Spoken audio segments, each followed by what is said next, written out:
বিপ্লব luxury টালকাম powder, তোমার একটুখানি ছোঁয়া, সুইট মর্নিং।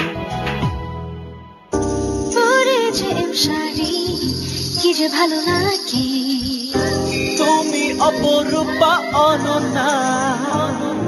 JM শাড়িতে রূপবতী কন্যা। আমার বলে কানে কানে চুপি চুপি চুপি শাড়ি, পরে যে শাড়ি কি যে ভালো লাগে। JM শাড়ি জর্জ ভুইয়া গ্রুপের একটি পণ্য। পরে যে শাড়ি।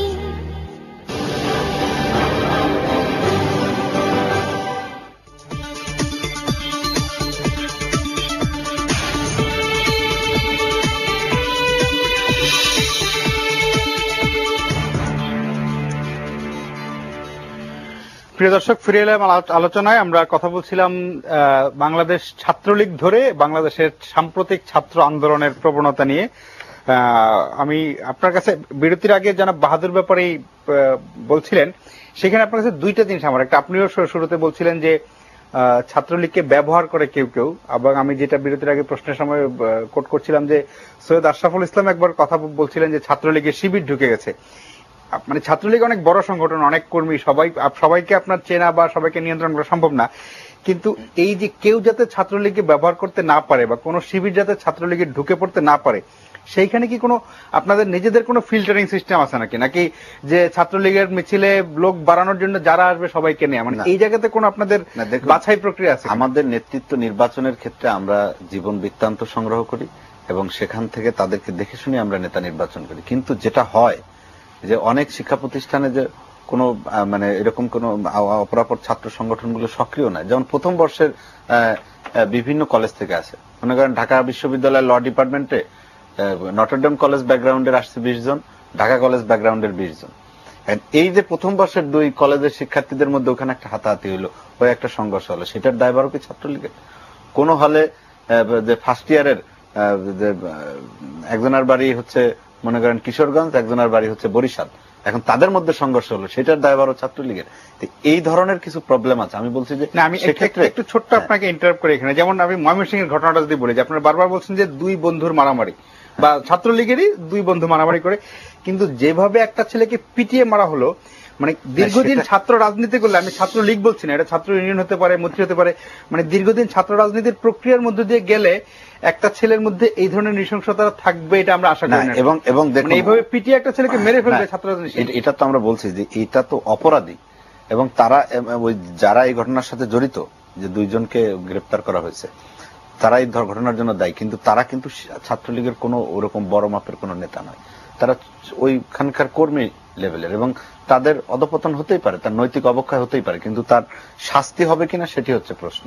এবং আজকে যেটা বলছেন যে ছাত্র আন্দোলনের যে বিষয়টা, প্রিন্স ভাই যে বিষয়টি তুলে ধরেছেন যে ছাত্র আন্দোলন আছে কিনা, এবং সেই বিষয় নিয়ে আমি সংক্ষেপে দু একটি কথা বলতে চাই। যে আসলে আমাদের যে এই ছাত্র আন্দোলনের যে ইস্যুগুলো, তিনি আমাদের মৌলিক বিষয়টি তুলে ধরেছেন যে আমাদের জাতীয় রাজনীতির প্রেক্ষাপট, আমাদের মুক্তিযুদ্ধের ইতিহাস, আমরা দেখেছি যে 75 পরবর্তী সময়ে যে ইতিহাস বিকৃতির যে নগ্নতা, এবং সেটা কিন্তু এখনো বন্ধ হয়নি। এখনো বলা হয় যে জিয়াউর রহমান বাংলাদেশের প্রথম রাষ্ট্রপতি, এ ধরনের মিথ্যাচার তো এখনো মানে চলমান রয়েছে।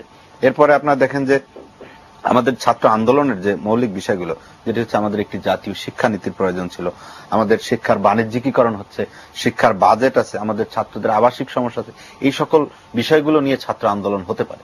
আপনারা দেখেন যে সাম্প্রতিক সময় যে আমরা তো ছাত্র আন্দোলন করে এসেছি, আমরা দেখুন আমরা বিশ্ববিদ্যালয়ে এসে যে মনিরুজ্জামান মিয়ার শিক্ষা কমিশনের বিরুদ্ধে আমরা আন্দোলন, ওই সময় যেটা হয়েছিল আমরা সেটাকে সাম্প্রদায়িক শিক্ষানীতি বলেছি। এ ধরনের আপনার শিক্ষার ক্ষেত্রে শিক্ষা নীতি নিয়ে দেখুন বর্তমান সময়ে যে শিক্ষানীতিটা গৃহীত হয়েছে 2010 সালে, সেখানে কিন্তু সমাজের সকল শ্রেণী পেশার মানুষ সেটাকে অভিনন্দন জানিয়েছে। অতএব সেটি নিয়ে আন্দোলনের ওরকম ইস্যু কিন্তু তৈরি হয়নি।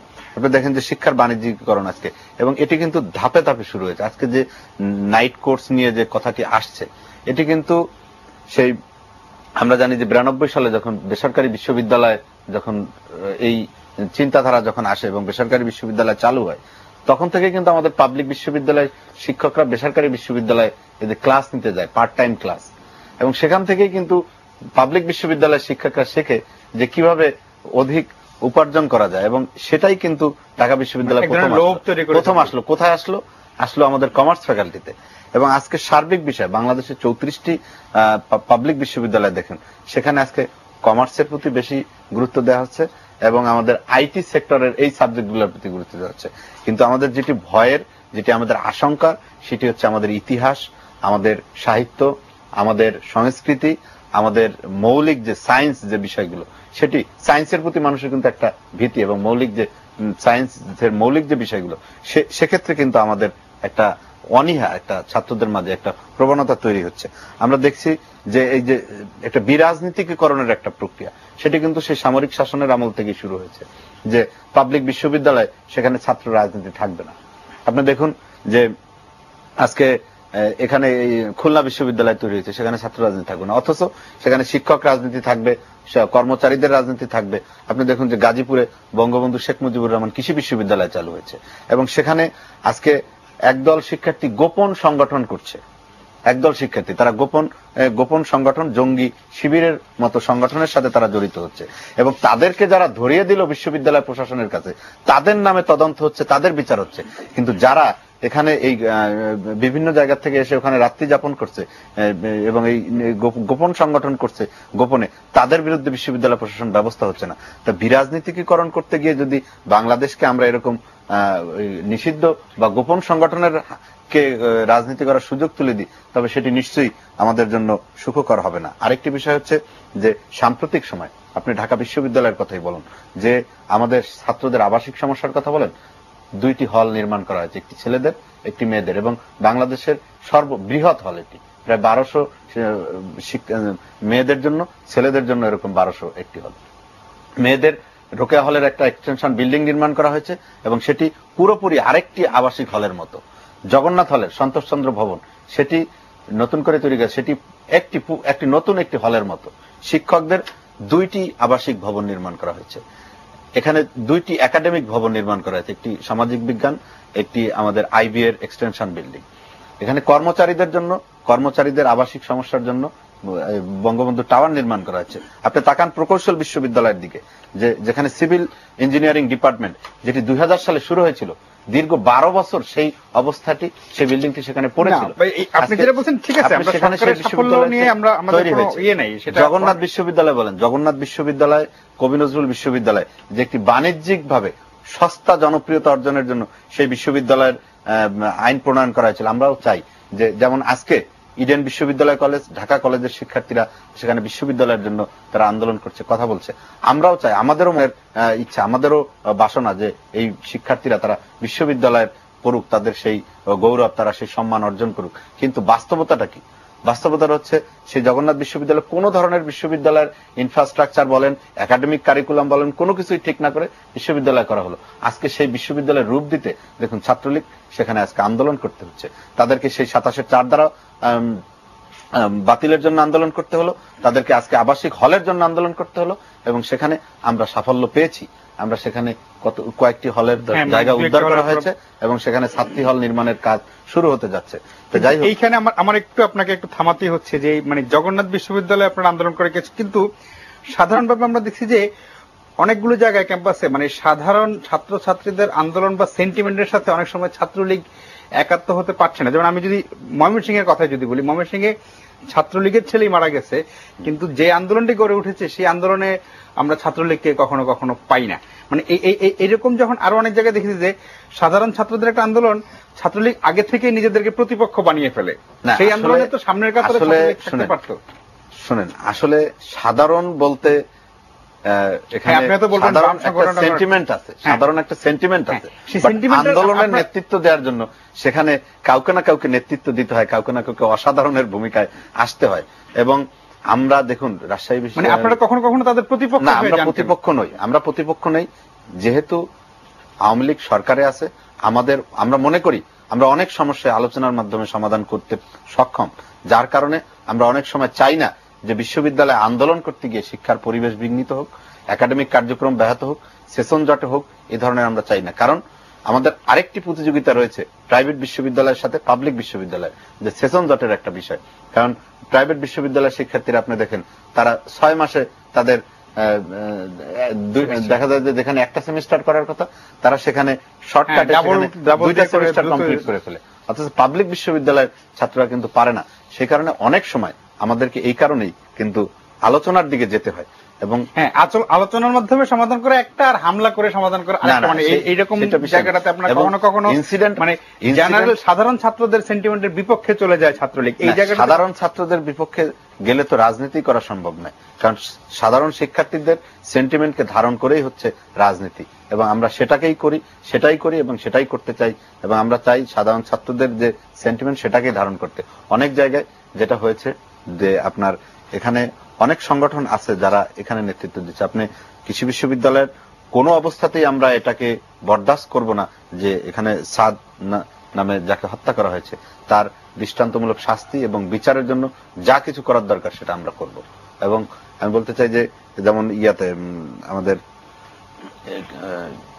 রাজশাহী বিশ্ববিদ্যালয়ে যে রুস্তম আলীকে হত্যা করা হয়েছে, আপনারা জানেন যে ওখানে 3 তারিখ রাতে শিবিরের সভাপতি আশরাফুল আলম ইমন প্রকাশ্যে ফোন করে, এবং সে টেলিফোন নাম্বার আমি গণমাধ্যমের কাছে দিয়েছি, কিন্তু আমি জানি না গণমাধ্যম সেগুলোকে ওইভাবে ফলাও করে তারা প্রচার করেনি। হ্যাঁ, এবং সেখানে তিনি প্রকাশ্যে হুমকি দিয়েছে যে ছাত্রলীগের সাধারণ সম্পাদককে। তারপরের দিনই আমাদের একজনকে তারা হত্যা করেছে। আজকে শুধু তাই না, অপরাধ আমি প্রথমেই যে কথাটি বলেছি যে আজকে এই মুহূর্তে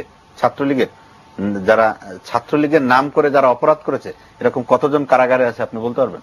ঢাকা কলেজের একাধিক আজকে প্রায় 5-7 জন কারাগারে রয়েছে। আজকে দেখেন কৃষি বিশ্ববিদ্যালয়ের তারা কারাগারে রয়েছে। আজকে রাজশাহী বিশ্ববিদ্যালয়ের যারা অস্ত্রবাজি করেছে, যারা ছাত্রলীগের নাম ব্যবহার করেছে, তাদেরকেও কিন্তু কারাগারে তারাও রয়েছে। এই মুহূর্তে বলতে পারি আমরা অনেক জায়গায় যারা কারাগারে রয়েছে। অতএব আমরা বলতে চাই যে ছাত্রলীগ করা মানেই আইনের ঊর্ধ্বে নয়, এবং যেখানেই যারাই ন্যূনতম অপরাধ করবে তাকে সেই শাস্তি পেতেই হবে। এবং অনেক সময় আমরা বিশ্ববিদ্যালয় প্রশাসন বা শিক্ষা প্রশাসনে যারা রয়েছে তাদের সাথে আমরা কথা বলি যে কাউকেই আমরা এজন্য আমরা ছাড় দেব না এবং দিও নাই। জি প্রিন্স ভাই, আপনি আলোচনাটা যেদিকে নিয়ে যাচ্ছিলেন আমরাও সেদিকেই যেতে চাই, যে ছাত্র আন্দোলনের কথা। 90-এর পরে যে ছাত্র আন্দোলনটাকে আমরা যেমন 90-এর আগে আমরা ঢাকা বিশ্ববিদ্যালয় ক্যাম্পাসে একসময় দেয়ালে লিখন দেখতাম যে কাগজ কলম বইয়ের দাম কমাতে হবে, মানে এরকম মানে একদমই ছাত্রদের দাবি দেওয়া নিয়ে যে আন্দোলন, সেই জায়গাটা থেকে কি ছাত্র আন্দোলনটাকে একটু মানে সরে গেল কিনা? আরেকটা জিনিস যেটা বাহাদুর ব্যাপারী আগে বলছিলেন যে 52, 71, 69, 71, 90 খুবই গৌরবময় অতীতের কথা বলছিলেন, সেই জায়গাটাতে শুধু ছাত্রলীগ না সামগ্রিকভাবে ছাত্র আন্দোলনটা কি সেই অতীত গৌরব কি কিছুটা হারিয়েছে কিনা? না হ্যাঁ আপনি ঠিকই বলেছেন। আপনার কথার এক কথায় উত্তর দিলে বলতে হয় আপনি ঠিকই বলেছেন যে ছাত্র আন্দোলন তার ধারায় নাই এবং সেই গৌরবের ঐতিহ্য তারা হারিয়ে ফেলেছে। কিন্তু সেটা বলার আগে আমি সেই জায়গাটা একটু যাই, তার আগে একটু বলি, দেখুন এইখানে ছাত্রলীগ নিয়ে অনেক প্রত্যাশা হচ্ছে, আমিও প্রত্যাশা করতে চাই। একজন যদি বলেন ছাত্র আন্দোলনের সাবেক কর্মী হিসাবে আমি ছাত্র ইউনিয়ন করতাম, কিন্তু সেটা করতে চাই, কিন্তু আমি খুব কি বলবো যে খুব স্নেহের সাথেই বলতে হচ্ছে এইটা সোহাগের ইচ্ছার উপরে নির্ভর, এটা করবে না। কারণ ক্ষমতাসীন দলের লাঠিয়ালের ভূমিকাটাই যদি প্রধান হয়, ছাত্র আন্দোলনের কর্মীর ভূমিকা যদি না হয়, তাহলে এটা কখনো হতে পারে না। আরেকটা প্রবলেম কি আমি দেখেন একটু কাট করে দুই একটা পয়েন্ট খালি তুলে ধরি, কারণ বাহাদুর অনেকগুলো কথা বলছেন, ওরা এক্সপেল্ড করছে আমরা পত্রিকায় দেখছি, কিন্তু আমি দুঃখের সাথে বলতে হচ্ছে যে একটা বিশ্ববিদ্যালয়ের শিক্ষকরা কি দায়িত্ব পালন করেন, তারা কেন তাকিয়ে থাকেন ছাত্রলীগের প্রেসিডেন্ট সেক্রেটারির দিকে? তারা কি করবেন না করবেন? তারা কেন একজন ছাত্র অপরাধ করছে এই ভূমিকা নেন না? এটা কিন্তু নিচ্ছে না। সেটা যে ক্ষমতাসীন একটু কাছে থাকতে হবে, কারণ অনেক শিক্ষক তার ভবিষ্যতের পদোন্নতি দলের কাছে, অর্থাৎ শিক্ষক রাজনীতিটা আজকে দলীয়করণ যেখানে চলে গেছে তারও প্রভাব একটা ছাত্র আন্দোলনের সাথে নির্ভর করতেছে না।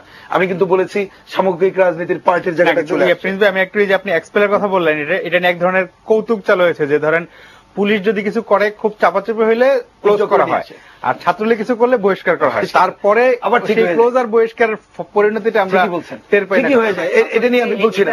আচ্ছা গেল এরকম ইতিহাস আর ঘটনা নাই। আচ্ছা গেল না কেন, অবশ্যই এই ধরনের আপনি যে ধরনের অপকর্ম দেখে অন্য দলগুলোর এর থেকে কম অপকর্ম করলে ওই দলই থাকতে পারে না। এই ধরনের অজস্র উদাহরণ দিতে পারি, কিন্তু এই ধরনের অপকর্ম নাই বলে অন্য দলের বহিষ্কারের জায়গাটা দেখেন না। আমি কয়েকটা কথা, যেমন ধরেন টেন্ডারবাজ, বাস্তব কথা এখানে বাহাদুর সোহাগ ও হলের কথা বললো, যে এই সময় অনেক নির্মাণ হয়েছে, কিন্তু অনেক হল নির্মাণের সাথে কাজকর্মের সাথে লোকাল ছাত্রলীগের টেন্ডারবাজি, জাহাঙ্গীরনগর বিশ্ববিদ্যালয়ের মূল ঝামেলায় চলে আসে। আমি যেটা বলতে চাই, জাহাঙ্গীরনগর বিশ্ববিদ্যালয়ের মূল ঝামেলায় ছিল না আমি এক্ষেত্রে আমি যে পয়েন্টটা বরাবর বলি, আমি একজন রাজনৈতিক কর্মী হিসাবে সবসময় এটা বলি, ছাত্রলীগ নামধারীরা এই কাজটা করে। আমার ধারণা যে এটার সাথে তারা দ্বিমত করবেন না। আমি সেইখানে ফিল্টারিংটা আমি যেটা বলছিলাম, আপনি যে পয়েন্টটা বলছেন, কিন্তু আমি বলছি যে সুতরাং এই জায়গাগুলো অনেক জায়গায় এরকম কিন্তু অজস্র উদাহরণ জীবন দেওয়ার কথা আমিও বলেছি, কিন্তু আভ্যন্তরীণ কোন্দলে কি পরিমাণ জীবন দিয়েছে এর দায়িত্ব কে নেবে? সেগুলো কিন্তু হিসাব করলে সেটাও কিন্তু এরকম মানে কি বলবে আঙ্গুলে গোনা যাবে না, অনেক জায়গায় চলে যাবে। ছাত্র আন্দোলনের জায়গা দেখেন, এবং আরেকটু আমার মনে হয় কতগুলো জিনিস একটু সহনশীলতার সাথে বলতে হবে। 52 থেকে শুরু করে মুক্তিযুদ্ধ, তারপরে অবশ্যই ছাত্রলীগের একটা গৌরবোজ্জ্বল ভূমিকা ছিল, কিন্তু শুধু কি ছাত্রলীগের ভূমিকা? ছাত্র ইউনিয়ন সহ অন্যান্য ছাত্র সংগঠন, সাধারণ ছাত্র সমাজের সেটা কিন্তু বিবেচনা করতে হবে। আরেকটা বলি, গণজাগরণ মঞ্চ এইটা এক কথাই বললো বলে আমি এটা বলতে দীর্ঘ আলোচনা আমি আজকে যেতে চাইছিলাম না, আমি শুধু মন্তব্যটাই করে যাই। এটা ছাত্রলীগ পাহারা দিয়েছে মোটেই না, বরঞ্চ ছাত্রলীগের একটা সময় ভূমিকা পজিটিভ দেখেছি, বিতর্কিত করার ক্ষেত্রেও তাদের ভূমিকা আমরা দেখেছি। এইটা কিন্তু ওইটা গড়ে উঠেছিল এবং পাহারাদারের ভূমিকা পালন করেছিল সাধারণ জনগণ, এটাই। কিন্তু আমি এই কথা আমার বলার এত ইচ্ছা ছিল না। মূল কথাটা যেটা বলতে চাই, আমি বাহাদুর ব্যাপারের কথা ধরেই এই বিবেচনাটা এখানে করতে হবে। ও যেটা বললো আমি ওরটাই গ্রহণ করে নেই, যে কি আমি দুটা শব্দ নেই, যে অসাম্প্রদায়িক বাংলাদেশ গড়া, মুক্তিযুদ্ধের চেতনার বাংলাদেশ গড়া, বঙ্গবন্ধুর বাংলাদেশ গড়ার ক্ষেত্রে ভূমিকা পালন করছে ছাত্রলীগ। আমি বলবো সেই দায়িত্ব পালন করলে, তাহলে ওই যে বললো যে বায়োডাটা তো ব্যাক ফ্যাক্টর না, একটা ছাত্র আসলে তাকে তো অসাম্প্রদায়িক চেতনার ছাত্র হিসেবে তৈরি করতে হবে। মুক্তিযুদ্ধের চেতনা বললে 72-এর সংবিধান, বঙ্গবন্ধুর ভাষণ, যে মুক্তিযুদ্ধের 4 মূলনীতি, যেখানে অভিন্ন শিক্ষা ব্যবস্থার কথা বলা আছে, একমুখী শিক্ষা ব্যবস্থার করার কথা আছে, তাহলে ওই ছাত্রকে ওইভাবে তৈরি করতে হবে। ছাত্রলীগ কি সেই ভূমিকা পালন করছে? মোটেই না। আমি কিন্তু তাকে দোষ দিচ্ছি না শুধু এককভাবে, আমি বলছি রাজনীতির অভিঘাত তাদের উপরে যেভাবে পড়ছে অসম্ভব ব্যাপার। ওই কি বলবে চক্রে আবদ্ধ থেকে, ওই ফর্মের মধ্যে থেকে তারা কিন্তু পারবে না, এ ব্যাপারে আমি নিশ্চিত করে বলতে পারি। শিক্ষানীতির কথা হলো, আমি শুধু এই কথা বলতে চাই যে শিক্ষানীতি করেছেন বর্তমান শিক্ষামন্ত্রী, তিনি একসময় ছাত্র আন্দোলনের কর্মী ছিলেন, শিক্ষানীতির লড়াই তিনি করেছেন, কিন্তু মনে রাখা দরকার এইটা একটা অসম্পূর্ণ শিক্ষানীতি। এই শিক্ষানীতির প্রধান দুর্বলতা, অবশ্যই এই কথা বলেছে ছাত্র সংগঠনের নেতৃবৃন্দ, যে আমাদের একমুখী শিক্ষা ব্যবস্থা চালু না করার কারণে আমরা কিন্তু এখনো পর্যন্ত শিক্ষার ত্রুটি দুর্বলতা দূর করতে পারিনি। আমাদের সংবিধানের সাথে সাংঘর্ষিক সাম্প্রদায়িক শক্তির সাথে আপোষ করা হয়েছে। আমি জানি এর কি উত্তর দেবেন, ওনার সাথে আমাদের কথা বলবে যে এক স্ট্রোকে তো আমি যেতে পারবো না। আমার বক্তব্য সেখানে আমি একটু ধরে নিই পজিটিভলি, ঠিক আছে, যতটুক করেছেন কিছুটা পজিটিভ, এক স্ট্রোকে পারবেন না। পরের স্ট্রোকে যেতে গেলে তাহলে সেক্ষেত্রে ছাত্রলীগ বড় সংগঠন, নির্দ্বিধায় বলা যায় ক্ষমতাসীনদের সংগঠন, তাহলে ওনার ওই কথা যদি ঠিক হয় এক স্ট্রোকে পারবো না, আরো এগিয়ে যাব, তাহলে তাকে অন্যদেরকে নিয়ে পরবর্তী পর্যায়ে একমুখী শিক্ষা ব্যবস্থা, অসাম্প্রদায়িক শিক্ষা ব্যবস্থা ধারায় যাওয়া দরকার ছিল। আমি শেষ করি আপনার শেষ কথাটা বলে, যেটা বলছেন আসলে যদি আজকে ছাত্র আন্দোলনের ওই ধারায় ফিরে আনতে হয়, এর কোনো বিকল্প নেই। আপনি যে কথা বললেন, দেখুন যখন এরশাদ বিরোধী আন্দোলন একটু কিন্তু ঝিমিয়ে গেছিল, তখন কিন্তু হলে পাতলা ডাল ওই আন্দোলন হয়েছিল। আমরা এমনকি 90-এর পরে বিসিআইসি ভবন ঘেরাও আমরা করেছিলাম ন্যায্য মূল্যে কাগজ কলমের দাবিতে। অর্থাৎ প্রতিটা মুহূর্তেই শিক্ষক ছাত্রদের দাবিটাকে সামনে রেখে ছাত্র সমাজকে সংগঠিত করা হয়েছিল। ওই আন্দোলন শেষ বিচারে যেয়ে কিন্তু স্বৈরাচারের বিরুদ্ধে এবং সামরিক শাসক সহ অন্যদের বিরুদ্ধেই আঘাত এনেছিল। এবং ছাত্র আন্দোলনের এই ধারায় ফিরিয়ে না আসলে আমাদের কিন্তু কোনো মুক্তির জায়গায় নাই, আমি কথা বলতে চাই। এবং আপনি যে আজকে একটা ছেলেকে যে আমরা বলি যে ছাত্র আন্দোলনকে নেতৃত্ব গড়ে উঠবে, সেটা কি একটা দলের নাম লেখালে একটা পদে দিয়ে দিলেন, সে কি নেতা হতে পারবে? মোটেই না। ওই যে সে পার্ট নেবে সাধারণ ছাত্রদের জন্য, শিক্ষার ব্যবস্থার উন্নয়নের জন্য, ওই পাঠের মধ্য দিয়ে তার একটা মানবতাবোধ জাগ্রত হবে, সবার জন্য শিক্ষা ব্যবস্থার জাগ্রত হবে, অসাম্প্রদায়িক চিন্তায় সে জাগ্রত হবে, মুক্তিযুদ্ধের চেতনায় জাগ্রত হবে, এবং সে দেশ মানুষকে ভালোবাসার একজন মানুষ হিসাবে তৈরি হবে। তাহলেই কাজ করতে পারবে। আজকে যদি আমি আবারও উল্লেখ করছি, আপনি যেটাও বলেছেন ছাত্র আন্দোলনের ধারায় ফিরে আনতে হবে। এক্ষেত্রে হ্যাঁ বয়স টয়স এগুলো টেকনিক্যাল দিক, কিন্তু দেখতে হবে সে কি প্রকৃতপক্ষে ছাত্র আন্দোলনের ওই দিকগুলো নিয়েই আগাচ্ছে কিনা। আমি এক্ষেত্রে শুধু ছাত্রলীগ বলতে চাই না, আমি সামগ্রিক অন্যান্য দলকেও বলতে চাই, আজকে এই ধারাতে যদি আমরা নিয়ে আসতে পারি, তাহলে ছাত্র আন্দোলন তার গৌরবোজ্জ্বল ভূমিকা পালন করতে পারবে, যেটা এই সময় আমি মনে করি খুবই জরুরি, কারণ দেশটা তো পিছিয়েছি ভাই।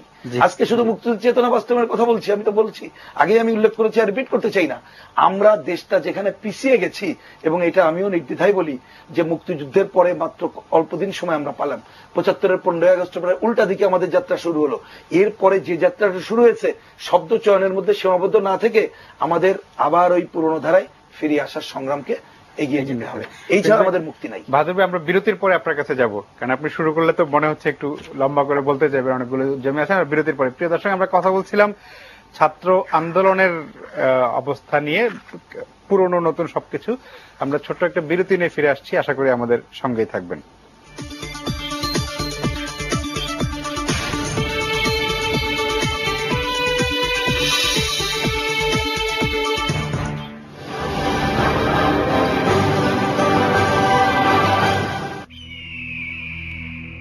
সূর্যের আগে আমি পাখিদের ঘুম ভাঙি,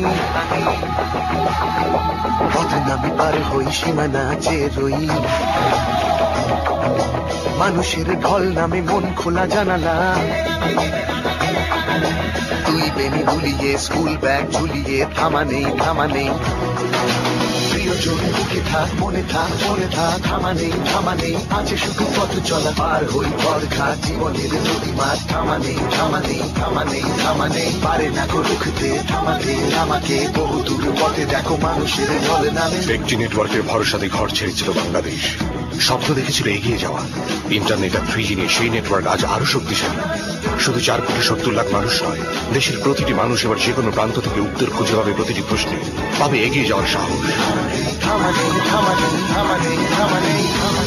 চলো বাংলাদেশ, চলো বহুদূর। গ্রামীণ ফোন। অনেক ঘুমাতে আসো। মা জানো, রাজু না রোজ রাতে ডানো খেয়ে ঘুমাতে যায়। ভাবি, কিছু মনে না করলে একটা কথা জিজ্ঞেস করি? কি ভাবি? আপনি প্রতিদিন রাজুকে ডানো খাওয়ান? হ্যাঁ, নতুন জেইল এসে গেছে ডানো পরিবার থেকে, মাত্র 10 টাকায়। মাত্র 10 টাকায়?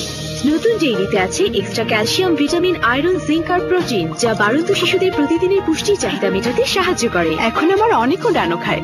ডেইলি ডানো ডেইলি, মাত্র 10 টাকায়। ট্রিপল অ্যাকশন পাওয়ার সমৃদ্ধ পেপার ডিটারজেন্ট পাউডার। বাজারে সাধারণ ডিটারজেন্ট তো অনেক, কিন্তু ট্রিপল অ্যাকশনের শক্তি সম্পন্ন ডিটারজেন্ট একটাই, পেপার ডিটারজেন্ট পাউডার। আপনি ব্যবহার করছেন তো? E is equal to EP by AW. That's the equation. যে মেতেছে ব্রেকের মজাতে, রোজকার বোরিং টাইমটা হঠাতে, আমরা দেখে don't miss the chance. Break খাও গল্প মানে chocolate coated wafer, change your break story. Pepsi 250 ml go pack এখন মাত্র 15 টাকায়। গরম হাওয়ার প্রথম ঝলকে বদলে গেল মরশুম পলকে, ঘামাচি না যে হাল করলো, এলো মরশুম ঠান্ডা ঠান্ডা ডার্মি কুলের, ঠান্ডা ঠান্ডা ডার্মি কুলের। আর ওদিকে কি চাষ করছেন? ব্যাকটেরিয়া? ব্যাকটেরিয়া কোথায়? ওই যে পানির ট্যাঙ্কে। সাধারণ ট্যাঙ্কে পানি রাখা আর ব্যাকটেরিয়া চাষ একই কথা, কিন্তু সেরা ওয়াটার ট্যাঙ্কে আছে অ্যান্টিব্যাকটেরিয়াল অ্যাডিটিভ, যা বিশুদ্ধ পানিতে ব্যাকটেরিয়া গ্রো করতে দেয় না। সেরা, এখন নো ব্যাকটেরিয়া চাষ। সেরা ওয়াটার ট্যাঙ্ক, পানির সেফ হাউস।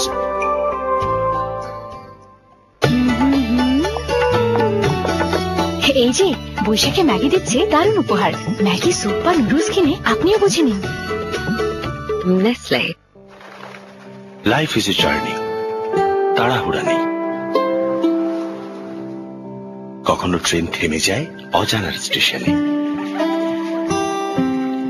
যোগ হয় এক্সপিরিয়েন্স,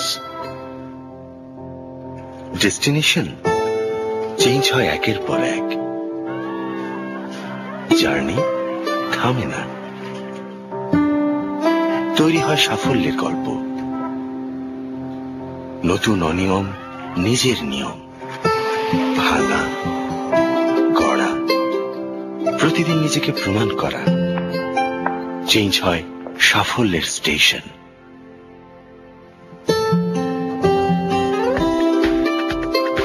যারা নিয়মের বাধা পেরিয়ে নিজেরাই তৈরি করে নিজেদের নিয়ম, সেই সব লেজেন্ডদের জন্যই গ্রামীণফোনের নতুন প্যাকেজ এক্সপ্লোর লেজেন্ডস।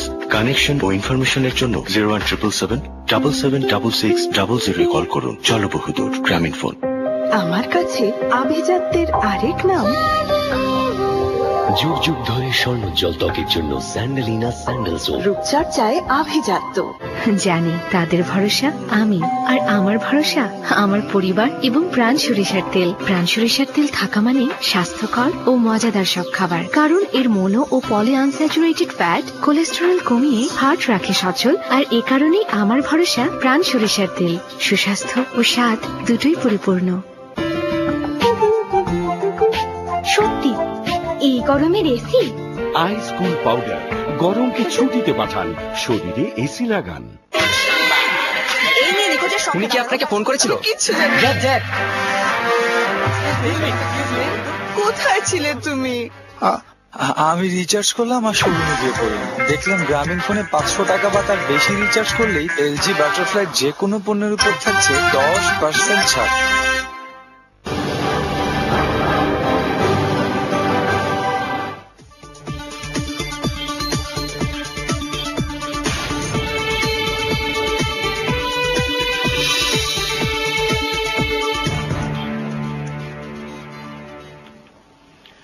প্রিয় দর্শক, আমরা কথা বলছিলাম ছাত্র লীগ ধরে ছাত্র আন্দোলন নিয়ে।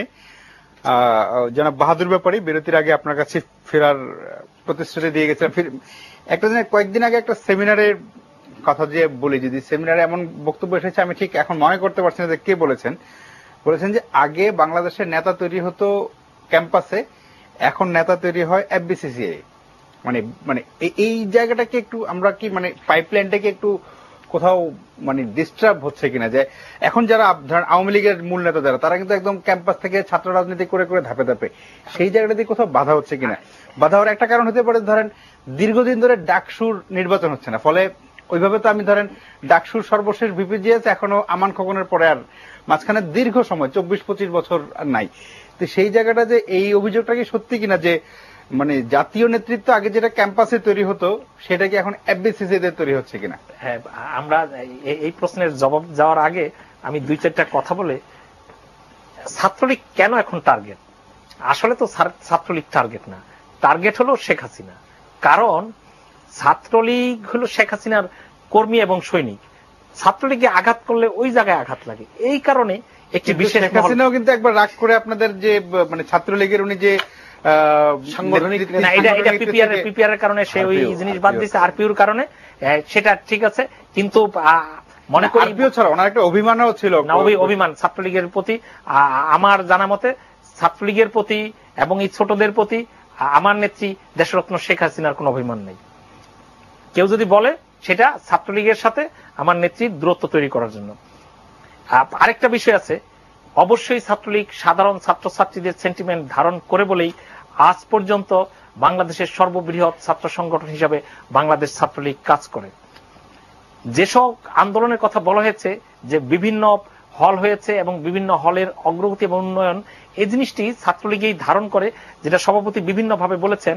আপনি যদি বর্তমান যে নতুন হলগুলো হয়েছে তার আধুনিক যে সুযোগ সুবিধা, সেখানে যদি আপনি একটা মেয়েদের হলও ধরেন, সেখানে দেখবেন ওখানে বিউটি পার্লার আছে। একটা মেয়ে ইচ্ছা করলে আর হলের বাইরে যেতে হয় না। তাদের খাবার ব্যবস্থা এবং অন্য আধুনিক যে জিনিস দরকার একটি মেয়ে হলের থেকে কাজ করার, সেটা ব্যবস্থা আছে। দ্বিতীয়ত, আন্দোলন কি করবেন? লাইব্রেরিতে থাকা, সেটা তো বন্ধের দিনও আজকে ঢাকা বিশ্ববিদ্যালয়ের লাইব্রেরি খোলা। সান্ধ্যনের আন্দোলন করবেন, সেটা তো 9টা পর্যন্ত হলগুলো খোলা থাকতেছে। আপনি বই এবং বিশ্ববিদ্যালয়ের ছাত্র আন্দোলনের প্রয়োজনীয়তা শেষ হয়ে যাচ্ছে, সে কথা বলছে। ছাত্র আন্দোলন ওই রকম একটি জায়গায় গেছে যেটা ভিজিবল এবং ইনভিজিবল ব্যাপার আছে। আপনি হয়তো ইতিমধ্যে খবর পেয়েছেন, ঢাকা বিশ্ববিদ্যালয়ে ওয়াইফাই যুক্ত আছে, এবং যখন বিশ্ববিদ্যালয়ের ভিতর দিয়ে যাবেন দেখবেন কোন মেয়ে অথবা ছেলে বসে আছে ল্যাপটপ অথবা ট্যাব নিয়ে বসে তারা কাজ করতেছে। এই যে একটি বিবর্তন, তার ফলাফল আমি আপনার কাছে শেয়ার করি। ঢাকায় বসে, ঢাকা বিশ্ববিদ্যালয়ে বসে ছাত্ররা যখন নাসায় মাইক্রোসফট এবং গুগলে চাকরি করে, বসে অ্যাপ্লিকেশন করে চাকরি করে, তখন সে আন্দোলন একটু ভিন্ন মাত্রায়, সে আন্দোলন দৃশ্যত দেখা যাবে না। ছাত্রলীগ নিজেদের মানিয়ে নিতে পারছে কিনা? ছাত্রলীগ এই কথা বলছে, ডিজিটাল বাংলাদেশ এবং এই বিশ্ববিদ্যালয়, এই বাংলাদেশ একটি আধুনিক কানেক্টিভিটি, এই ছাত্রলীগই একসময় আলাপ করেছে। ঢাকা বিশ্ববিদ্যালয়ে যে কম্পিউটার অ্যাসোসিয়েশন হয়েছে, ডুকা হয়েছিল, এটা ছাত্রলীগই করেছে, এটা অন্য কোনো সংগঠন করে। প্রতিটি হলে এই বিষয়গুলো নিয়ে আসছিল ছাত্রলীগ। আরেকটি বিষয় আমি বলতে চাই, গণমাধ্যমের মাধ্যমে আমি একসময় সুযোগ হয়েছিল মাননীয় প্রধানমন্ত্রীর সাথে ভারত যাওয়ার। সেদিন ভারতে গিয়ে বেঙ্গল তাজে বসার পর হাজার হাজার ছাত্র ছাত্রী এসেছিল, সেখানে বাংলাদেশ থেকে তারা পড়তে গিয়েছিল। কিন্তু আজ এই বিশ্ববিদ্যালয়গুলোতে কখনো সান্ধ্যকালীন, কখনো অতিরিক্ত সাবজেক্ট তৈরি করে বাংলাদেশের শিক্ষা ব্যবস্থায় নতুন স্রোতে আমাদের দেশের মানুষ যুক্ত হয়, এটিকে আমি সাধুবাদ জানাই। সাধুবাদ জানাই আরেকটি অর্থনৈতিক যে রানিং প্রসেস আছে, সেখানে সেদিনকার যদি ছাত্র ওরা ব্যাখ্যা দিয়েছিল 85,000 ছাত্রছাত্রী, তখনকার সময় ছিল 2000 সালে, তাদের তখন খরচ ছিল 8,000 টাকা করে, আজকে সেটা নিশ্চয়ই 20 থেকে 25,000 হবে। এটা যদি আমরা মাল্টিপ্লাইড করি, কত মিলিয়ন ডলার বিদেশে চলে যায়। সেই টাকাটা নিশ্চয়ই বাংলাদেশে থেকে যায় যখন আমাদের সান্ধ্যকালীন শিক্ষা ব্যবস্থা চালু হয়, যখন আমাদের প্রাইভেট বিশ্ববিদ্যালয়গুলোতে ছাত্রছাত্রীরা পড়াশোনা করে। আমরা ভাইয়ের সাথে আমি এক করতে চাই, এই বিষয়টিকে মাথায় রাখতে হবে, আমাদের টাকা যেন বিদেশ না চলে যায়। এই দেশে থাকলে, মানি ফ্লো থাকলে, মানির মুভমেন্ট থাকলে এই দেশের অর্থনৈতিক চাকা খুবই সুন্দর হবে। আরেকটা জিনিস বলা হয়েছে FBCC এর আগে, আমি বলতে চাই আমরা যে ছাত্রলীগ করি সেখানে সোহাগ আছে, আমি বাহাদুর ব্যাপারী ছাত্রলীগ করেছি, আমরা এক এক পরিবার থেকে আছি। এখানে সচিবের ছেলেও আমার সাথে ছাত্রলীগ করে, বোর্ডে ফার্স্ট হওয়া ছেলেও আমার সাথে ছাত্রলীগ করে, এবং যেই ছেলেটা ডিপার্টমেন্টে ফার্স্ট হয়েছে সেও আমার সাথে ছাত্রলীগ করে। আবার এখানে যেই ছেলেটা 2 বার পরীক্ষায় পাশ করে নাই সেও আমার সাথে ছাত্রলীগ করে, যার জন্য ভিসির কাছে গিয়ে বলতে হয় স্যার ওর পরীক্ষা দেওয়ার ব্যবস্থা করেন, ওরে নিয়েও ছাত্রলীগ করতে। আবার মসজিদের ইমাম সাহেবের ছেলে আমার সাথে ছাত্রলীগ করে, আবার দিন মজুর একজনের ছেলে আমার সাথে ছাত্রলীগ করে। এই রকম একটি হেটারোজেনিয়াস গ্রুপ নিয়ে আমি এই সোসাইটিতে ছাত্রলীগ করি। আমি প্রতিনিধিত্ব করি টপ টু বটম পজিশনের। এখানে সকলের মতামত এবং চিন্তা ভাবনা একত্রিত করেই আমার এই দল চালাই। আরেকটি জিনিস, অবশ্যই নেতা তৈরির কারখানা ছাত্র সংগঠনগুলো এবং শিক্ষা প্রতিষ্ঠানগুলো, কিন্তু সেই পাইপলাইনটা দুর্বল হয় নাই। সে কিন্তু নেতাই আছে। নেতা কি? Transmission of word. আমি নেতা কথা বলছি, আমার কর্মী কথা শুনেছে, এবং আমি বাহাদুর ব্যাপারী এই এটিএন নিউজের এই টক শোতে কথা বলছি, আমার পঞ্চগড়ের রহিম চায়ের দোকানে বসে বাহাদুর ভাই এই কথা বলছে, আমার বান্দরবনের মেম্বারের বাড়ির সামনে করিম বলতেছে বাহাদুর ভাই এই কথা বলছে, আমার সুন্দরবনের রহিমগঞ্জের গ্রামে আমার নিয়ে কথা হচ্ছে। সেই তো নেতা। সোহাগের কথা আমার লক্ষ নেতা কর্মী ট্রান্সমিট করে। যে নেতার কথা একজন শোনার পর আরেকজন শোনে না, সে নেতা হতে পারে না। সে হয়তো পার্টির পদ নিতে পারে, সে হয়তো বা সংসদের সাংসদ হতে পারে, সে হয়তো মন্ত্রী হতে পারে। নেতার পাইপলাইন বন্ধ হয় নাই ভাই। তারা একটি সরকার পরিচালনার জন্য বিভিন্ন পেশার লোকজন দরকার। যেহেতু বাংলাদেশ একটি অর্থনৈতিক ভাইব্রেটিং রাষ্ট্র হিসাবে পৃথিবী জোড়া অবস্থান নিয়েছে এবং সারা পৃথিবীর দৃষ্টি বাংলাদেশের দিকে, সেহেতু বর্তমান সরকার এবং আমার নেত্রী দেশরত্ন শেখ হাসিনা একটি সবচেয়ে ভালো সংসদ এবং ভালো মন্ত্রিসভা গঠন করছেন। সেখানে আপনি হয়তো কাউকে দেখছেন FBC এর সদস্য, কাউকে দেখছেন ব্যবসায়ী, কাউকে দেখছেন এটা আসলে একটি আধুনিক ম্যানেজমেন্ট। এটা নেতা তৈরির কারখানায় কোনো বন্ধ হয় নাই, নেতা তৈরির ফ্লো বন্ধ হয় নাই। কারণ নেতা সে যে কথা বলতে পারে এবং আরেকজনের কাছে ট্রান্সমিট করতে পারে। বাহাদুর ভাই, আমরা আরেকটা বিরতিতে যেতে হবে, বিরতির পরে আবার আলোচনা ফিরছি। প্রিয় দর্শক, আমরা কথা বলছিলাম ছাত্র আন্দোলনের নানা রকমের দিক নিয়ে। আমরা ছোট্ট একটা বিরতি নিচ্ছি, আশা করি আমাদের সঙ্গেই থাকবেন।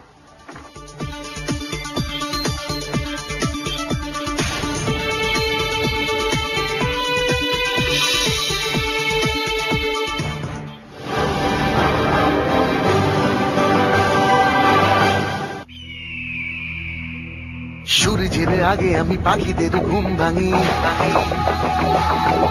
পথে নামি পার হই, সীমানা চেয়ে রই, মানুষের ঢল নামে মন খোলা জানালা,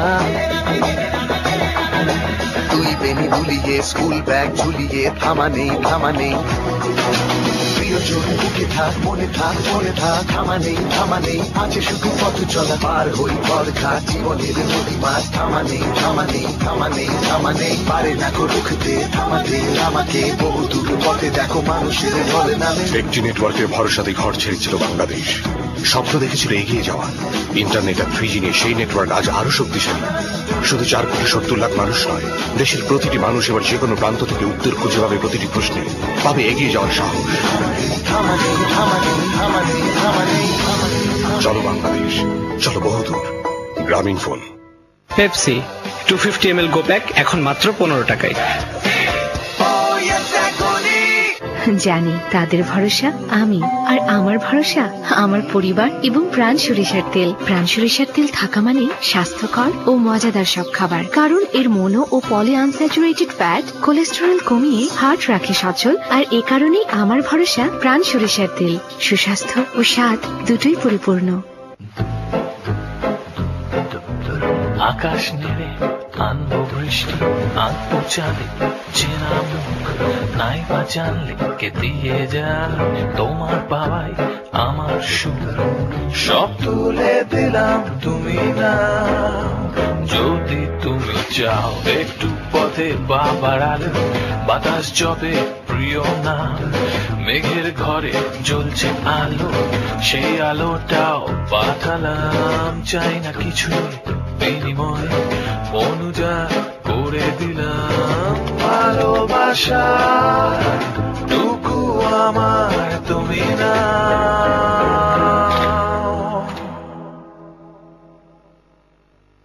যদি তুমি চাও, যদি তুমি চাও। প্রিয়জনদের জন্য একটু বেশি করতে পারাটাই আনন্দের।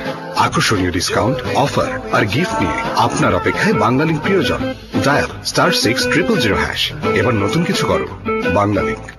শুভ্রতা ছড়িয়ে খুশি দেয় ভরিয়ে মন শুধু তোমাকে চায়। সাদার নতুন নাম ফাস্ট ওয়াশ ডিটারজেন্ট পাউডার।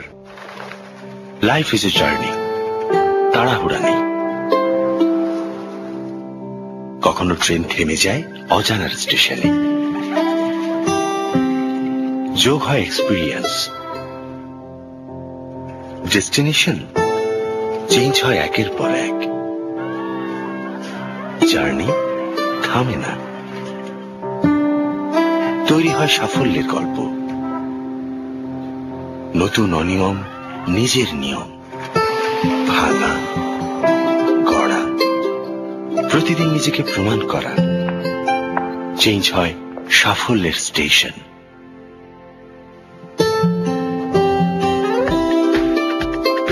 যারা নিয়মের বাধা পেরিয়ে নিজেরাই তৈরি করে নিজেদের নিয়ম, সেই সব লেজেন্ডদের জন্য গ্রামীণ ফোনের নতুন প্যাকেজ এক্সপ্লোর লেজেন্ডস। কানেকশন ও ইনফরমেশনের জন্য 01777 কল করুন। চলো বহুদূর, গ্রামীণ ফোন।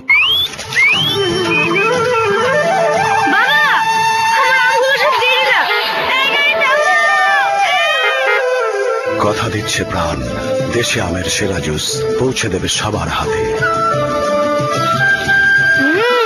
আমার কাছে প্রাণ ম্যাঙ্গো জুস, দেশে আমের সেরা জুস।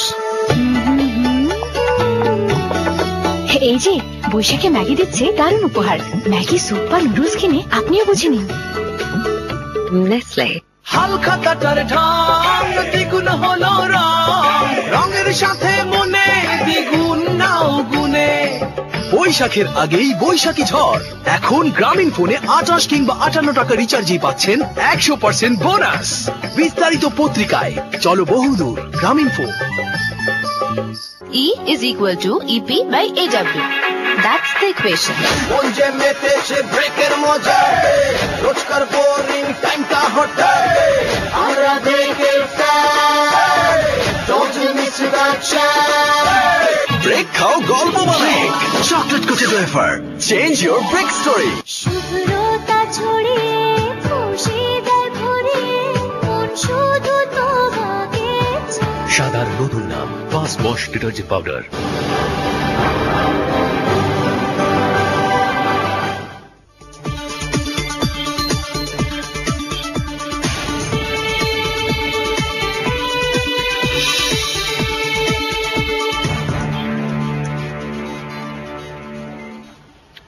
প্রিয় দর্শক, আমরা কথা বলছিলাম বাংলাদেশের ছাত্র আন্দোলনের অতীত বর্তমান নিয়ে।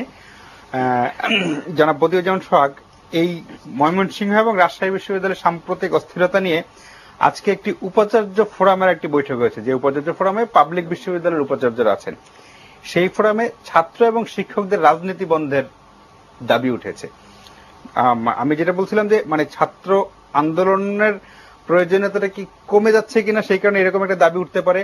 আর হলো যে শিক্ষকরা যেভাবে সরাসরি রাজনীতি করেন, সেটা কখনো কখনো দেখা যায় যে ছাত্রদের রাজনীতির চেয়েও বেশি সক্রিয়। মানে এই দুইটা জিনিস কি সত্যি সত্যি ক্যাম্পাসের পরিবেশ নষ্ট করে কিনা? মানে এই যে উপাচার্যদের যে দাবি, সেই দাবিটা সম্পর্কে আপনি কি মনে করেন? আসলে সব বিশ্ববিদ্যালয়ের উপাচার্যরা নিশ্চয় আমাদের শিক্ষক, এবং তাদেরকে নিয়ে মন্তব্য করাটা একটু মানে বেমানান। তারপরেও কোন বিশ্ববিদ্যালয়ের উপাচার্য যদি বলতে পারে যে আমরা কখনোই তাদের কোনো কার্যক্রমে আমরা হস্তক্ষেপ করেছি বা কোনো ধরনের অন্যায়ের তারা যখন বিচার করতে গেছে আমরা তাদেরকে বাধাগ্রস্ত করেছি কোথাও, এরকম একটা প্রমাণও যদি কোনো বিশ্ববিদ্যালয়ের উপাচার্য আমার সম্পর্কে দিতে পারবে, আমি সংগঠনের ছাত্রলীগের সভাপতি হিসেবে আমি চ্যালেঞ্জ করে বলতে পারি কেউ দিতে পারবে না।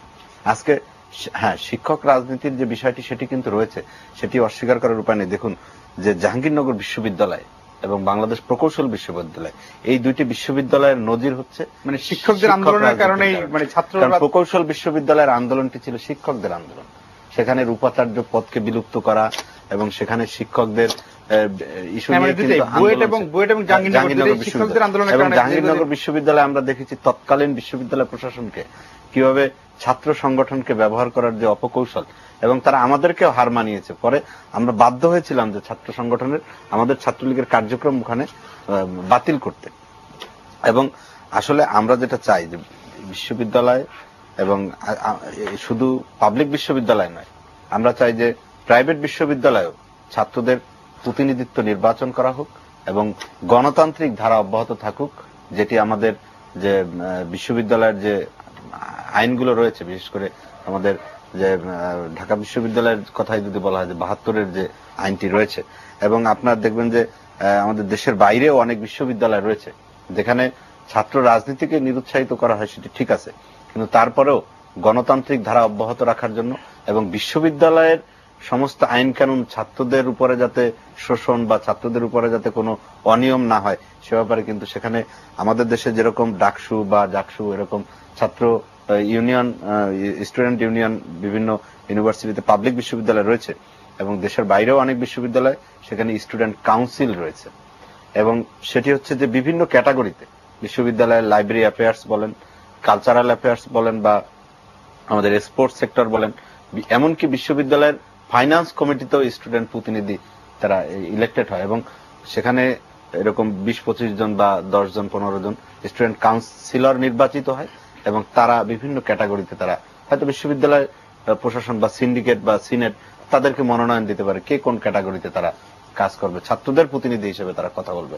এবং আমি মনে করি যে এটি অরাজনৈতিকভাবে প্রত্যেকটি পাবলিক বিশ্ববিদ্যালয় এমনকি বেসরকারি বিশ্ববিদ্যালয় স্টুডেন্টদের মধ্য থেকে এরকম নতুন ডাইমেনশনে কিছু একটা ছাত্রদের প্রতিনিধিত্ব, আমার কথা হচ্ছে যে সেটা যে ডাকসু হতে হবে জাকসু হতে হবে এমন না, ছাত্রদের প্রতিনিধি নির্বাচন করা, এবং সেখানে এরকমও ক্যাটাগরি দেয়া থাকুক যে এমন ছাত্ররা সেখানে নির্বাচন করতে পারবে বা নির্বাচিত হবে, তাদেরকে রেগুলার ছাত্র হতে হবে, এমনকি তাদের কোনো ব্রেক অফ স্টাডি থাকতে পারবে না, এরকম ছাত্ররা সেখানে নির্বাচিত হয়ে আসুক, তাহলেই ছাত্রদের স্বার্থ রক্ষা হবে এবং ছাত্রদের অধিকার প্রতিষ্ঠিত হবে। জি, আপনাকে ধন্যবাদ প্রিন্স ভাই। আমরা অনুষ্ঠানের শেষ দিকে চলে এসেছি। আপনার কাছে দুইটা জিনিস আমার জানার, আপনি মানে দুজন ছাত্রের সভাপতি, আপনি ছাত্র ইউনিয়ন করতেন। ৯০-এর পরে একটা প্রবণতা, যে ৯০-এর আগে আমরা যেটা দেখেছি যে ক্যাম্পাসে সকল সংগঠনের একটা সহাবস্থান ছিল, এবং ঢাকা বিশ্ববিদ্যালয় এক ধরনের ভাগাভাগি ছিল যে উত্তরপাড়া দক্ষিণ পাড়া, যেমন জগন্নাথ হল, জহুরুল হল, এই অংশটা ছাত্রলীগের এস এম হল, আবার এক অংশটা ছাত্রদলের। কিন্তু ৯০-এর পর থেকে প্রবণতা, এটা শুধু এখনকার অবস্থা বলছি না, যে যখন আওয়ামী লীগ ক্ষমতায় থাকে তখন ছাত্রদল ক্যাম্পাসের বাইরে, যখন বিএনপি ক্ষমতায় থাকে তখন ছাত্রলীগ ক্যাম্পাসের বাইরে, একদমই বাইরে, মানে এখানে কোনো মাঝামাঝি জায়গা নেই। এইটা একটু আপনার কাছে শুনতে চাই, এই প্রবণতাটা ৯০-এর আগে এমন ছিল না। আর যে ডাকসুর কথা উনি প্রতিনিধিত্বের কথা বললেন, সেখানে আমাদের তো ডাকসুর সিস্টেম তো আছেই, সেখানে আবার নতুন করে করতে হবে কেন? কিন্তু এই যে ডাকসু অনেকদিন ধরে হচ্ছে না, এবং সেটা নিয়ে খুব জোরালো আন্দোলন দাবি দেওয়া কারণে যেভাবে চলছে সেভাবে চলছে। এই যে পাইপলাইনের কথা আমি বলছিলাম যে দুর্বল হয়ে যাওয়া, সেটা কি এরকমের ছাত্র সংসদের নির্বাচনগুলো না হওয়া কি কারণ কিনা? আমি এই দুইটার সাথে ওই শিক্ষকদের রাজনীতির কথাটা একটু বলবো।